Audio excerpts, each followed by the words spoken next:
Welcome to the first unit.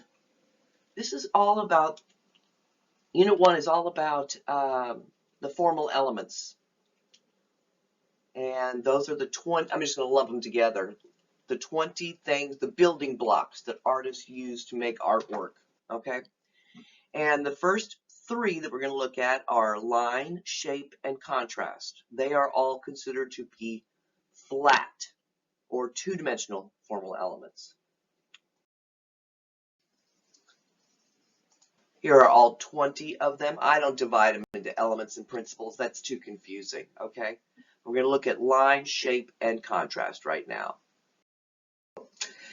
This slide here, you're going to want to watch this Mission Impossible clip real quickly. It's only about under a minute, but it does show all three of these formal elements being used. I may be asking you about it, all right? So let's talk about line. Everyone knows what a line is. They're all types of line in the visual arts. Contour lines, gradual lines, implied lines, gestural lines, irregular, regular, chaotic, scribbly, thick, thin, all kinds of stuff. What is the main, where's the viewer supposed to focus on this work? Well, probably that circular sort of swirled thing on the far right there, where the guy seems to be either exploding out of or into, I'm not sure which in this piece from a comic book. But what's making us look at that are all those lines, those directional, diagonal lines are all pointing towards that epicenter. Lines can be hatched and cross-hatched. That literally means that you can take a series of very short parallel lines, and that's called hatching. And when you cross another series of parallel lines over the top of an original one, that's called cross-hatching. These are two Dürer drawings.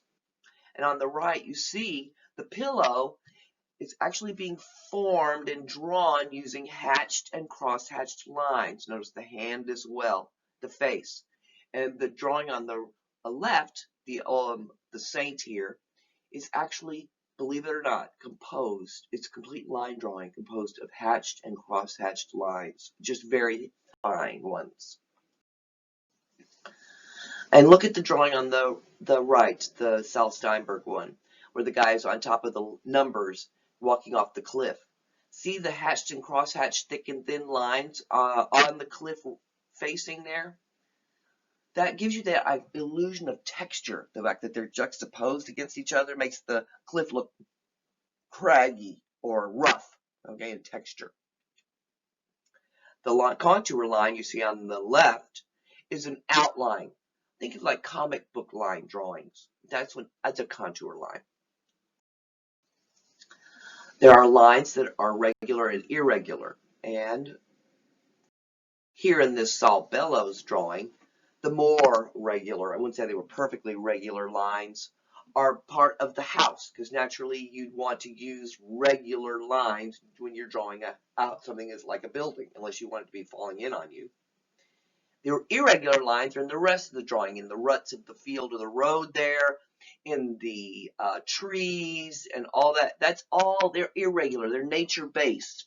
Does that make sense? They're not controlled at all. An implied line is something that isn't really there, okay, even though we visually can follow along. Like if I was to point directly from across the room at somebody, if you were looking at us, you would see an implied line between the tip of my finger and where I was pointing to, even though it wasn't there. That's the implied line.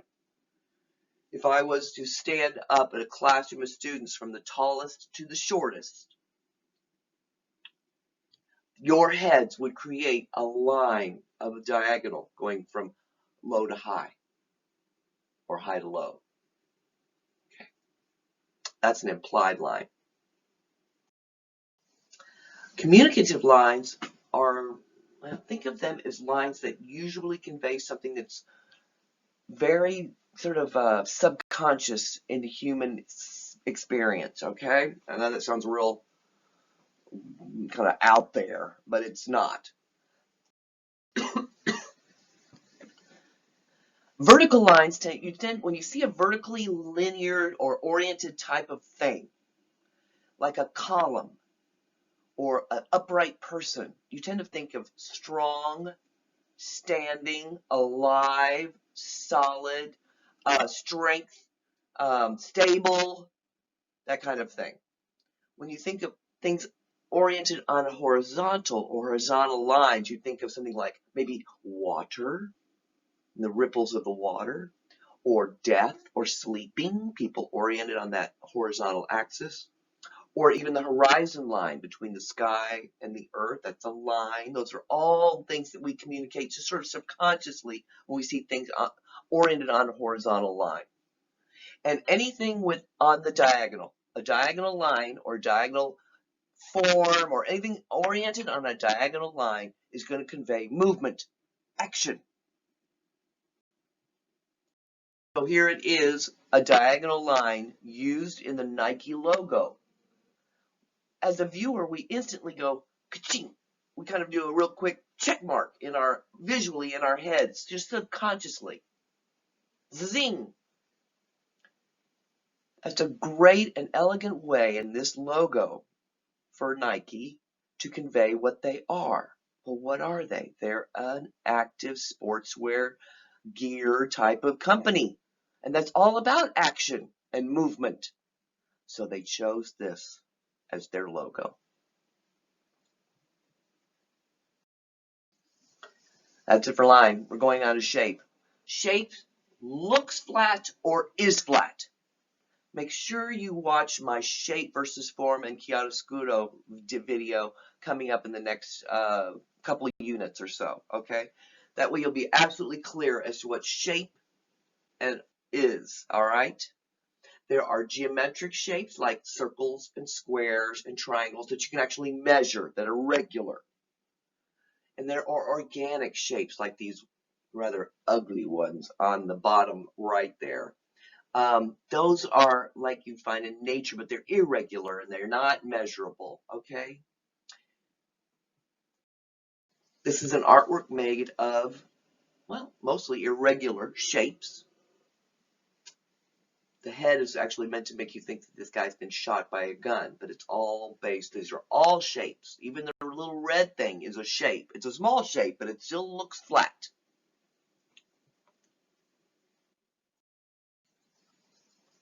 Moving on.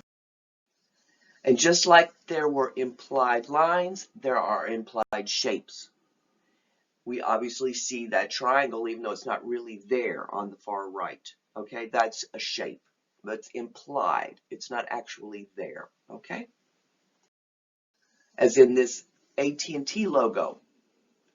What is implied in the shape here in this blue thing? Well, it's the globe or of the Earth. We're meant to think instantly of an Earth, but it's not really there. It's just a more elegant way than just showing just a globe. They decided to go with something a little bit more, well, it's also something that can be reproduced easily on a lot of different types of surfaces and things too, all right? But that's an implied shape. Contrast is any visual difference, like on this slide here, between the black and the white and the black. But it can be anything. It can be between two, like a patterned thing and a solid color. It can be all kinds of ways you can think of contrast, okay? So a contrast in art is the artist saying, look at me, it's an attention getter. So when you see contrast, you know you're meant to focus in on that spot. This will be on your Unit 1 study guide. Shepard Fairey's Obey poster. This is really completely composed of flat shapes. The big, bold, organic shapes of the face create a face that, well, when you look at it, you just make an assumption of what type of man this is. He doesn't look particularly nice. Matter of fact, he looks a little bit mean or kind of dumb or evil or thuggish, brutal, whatever you want to call it. Big brother, whatever, okay? But what is this piece supposed to be really? It's a marketing campaign. Vote for me. Okay, it's like a big campaign poster. But when you look at those big bold shapes and the strong contrast between the black and white values and the red color of the obey, it's meant to, that's the artist getting your attention, like you would find in a successful marketing campaign for a poster. Okay, you're advertising something. But when you look at that face, you don't know that you want to vote for this guy just based on how he looks. That's the twist. This is what we call art funny. It's also meant to be a warning. Be careful who you obey or vote for, because you could end up obeying somebody like this.